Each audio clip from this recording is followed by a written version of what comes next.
জুবিন গাৰ্গক মাতিছিলোঁ তেখেতক তাৰ বিনিময়তে হেৰি কৰি সেইটোৰ ওপৰতেই হেৰি কৰিছে তেওঁলোকে মাতি পঠালে সুধিলে কেনেকুৱা কি হৈছিলে সেইখিনিয়ে আৰু বেলেগ বিষয়ে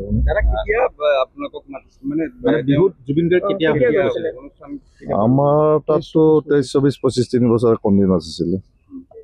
আৰু ৰাসতো মাতিছিলোঁ এইবাৰ আমাৰ আজিৰ দিনটোত তেখেতৰ প্ৰগ্ৰাম আজি আছিল পইচা পাতি আপোনালোকে পেমেন্ট কৰিছিলে কেছ পেমেন্ট কৰিছিলে না একাউন্ট আমি কেছত পেমেন্ট কৰা মানে লেনদেনৰ কথাটো সুধি পোৱাৰ কাৰণে মাতিছিল আৰু পইচা পাতি কাক দিওঁ আমাৰ 22ত খালি চেকে দি লৈছিল একাউণ্টছ পে বাকী 23ত লৈছিল 24, 25 আপোনাৰ ডাইৰেক্ট এয়া লৈছে কেছ 23, 24 চেকত যেতিয়া লৈছিল চেকখন আপোনালোকে কাৰ নামত দিছিলে সেইটো মনত নাই পাহৰি থাকিলোঁ মানে একাউণ্টছ এটা দিছে আমি ভৰাই দিছোঁ কিমান আছিলে এমাউণ্ট তেতিয়া প্ৰথমবাৰ আছিল 7 লাখ ছেকেণ্ডবাৰ আছিল 8.5 এইবাৰ আছিল 11 লাখ পইচা দিয়া হৈছিলে নেকি এডভান্স আমাৰ মানে ৰাসৰ কাৰণে লোৱা নাছিল আমাৰ চিনাকি হোৱাৰ কাৰণে আৰু ডাইৰেক্ট তাতে কেছ লৈ লয় বাকী আগতে যিখন আপোনালোকে দিছিলে পইচা কেছ দিছিলে কাৰ হাতত দিছিলে কিমান দিছিলে সিদ্ধাৰ্থক দিছিলোঁ কিমান দিছিলে প্ৰথমবাৰ দিলোঁ 7 লাখ নেক্সটবাৰ দিলোঁ 8.5 আৰু এইবাৰ 2025ত দিছিলোঁ 11 লাখ আজি অনুষ্ঠান আছিলে নেকি আজি আছিল ৰাসৰ অনুষ্ঠানত আছিল সিদ্ধাৰ্থক দিয়া মানে কেনেধৰণে দিছিলে গোটেইবোৰ কেছে দিছে নেকি প্ৰথমবাৰত 2023ৰ খিনি একাউণ্টছ পে লৈছিল আৰু 6.5 লাখ লৈছিল আপোনাৰ একাউণ্টছ আৰু 50,000 কি এনেকুৱা কেছ লৈছিল যিহেতু আপোনালোকে 3 বছৰ ধৰি সিদ্ধাৰ্থক পাইছে 2 বছৰ ধৰি সিদ্ধাৰ্থকো 3 বছৰ পাইছে 3 বছৰ পাইছে তেওঁৰ আচাৰ ব্যৱহাৰ বা তেওঁৰ সেইবোৰ কেনে পাইছিল আপোনালোকে চাওক ইমানটো আমি কথা নাপাতো যাওঁ বোলে কিমানখিনি পইচা হয় কি বা কমাব নে সুধো এইখিনি আৰু বেলেগটো একো নাই মানে কম কৰে নে কেতিয়াবা যিটো এমাউণ্ট মানে কৈছে সিদ্ধাৰ্থৰ ফালৰ পৰা আপোনালোকে কেতিয়াবা 50,000 টকা কমাই দিয়ে সেনেকুৱা আৰু তাৰ ওপৰত নাই জুবিনদাৰ লগত কেতিয়াবা তেওঁ লগ কৰাই দিয়ে নে লগ নকৰাই ডাইৰেক্ট সিদ্ধাৰ্থৰ মানে লগত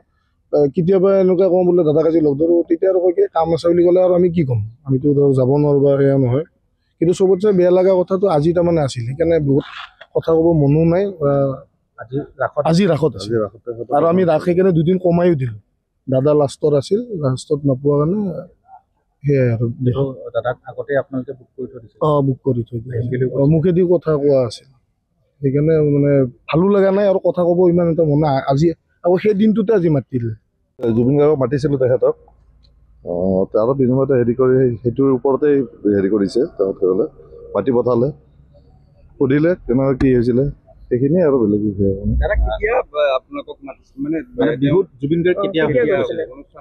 আমাৰ তাততো 23, 24, 25 3 বছৰ কন্দিন আছিলে আৰু ৰাসতো মাতিছিলোঁ এইবাৰ আমাৰ আজিৰ দিনটোত তেখেতৰ প্ৰগ্ৰাম আজি আছিল পইচা পাতি আপোনালোকে পেমেন্ট কৰিছিলে কেছ পেমেন্ট কৰিছিলে না একাউন্ট আমি কেছত পেমেন্ট কৰা মানে লেনদেনৰ কথাটো সুধি পোৱাৰ কাৰণে মাতিছিল আৰু পইচা পাতি কাক দিওঁ আমাৰ 22ত খালি চেকে দি লৈছিল একাউণ্টছ পে বাকী 23ত লৈছিল 24, 25 আপোনাৰ ডাইৰেক্ট এয়া লৈছে কেছ 23, 24 চেকত যেতিয়া লৈছিল চেকখন আপোনালোকে কাৰ নামত দিছিলে সেইটো মনত নাই পাহৰি থাকিলোঁ মানে একাউণ্টছ এটা দিছে আমি ভৰাই দিছোঁ কিমান আছিলে এমাউণ্ট তেতিয়া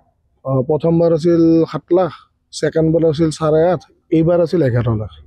পইচা দিয়া হৈছিলে নেকি এডভান্স আমাৰ মানে ৰাসৰ কাৰণে লোৱা নাছিল আমাৰ চিনাকি হোৱাৰ কাৰণে আৰু ডাইৰেক্ট তাতে কেছ লৈ লয় বাকী আগতে যিখন আপোনালোকে দিছিলে পইচা কেছ দিছিলে কাৰ হাতত দিছিলে কিমান দিছিলে সিদ্ধাৰ্থক দিছিলোঁ কিমান দিছিলে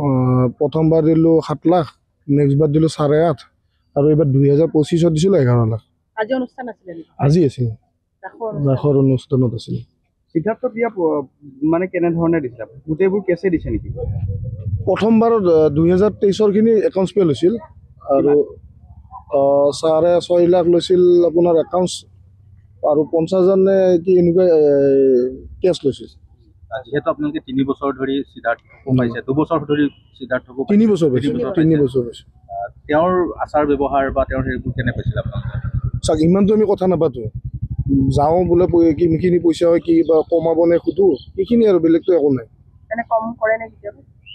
যিটো এমাউণ্ট মানে কৈছে সিদ্ধাৰ্থৰ ফালৰ পৰা আপোনালোকে কেতিয়াবা 50,000 টকা কমাই দিয়ে সেনেকুৱা আৰু তাৰ ওপৰত নাই জুবিনদাৰ লগত কেতিয়াবা তেওঁ লগ কৰাই দিয়ে নে লগ নকৰাই ডাইৰেক্ট সিদ্ধাৰ্থৰ মানে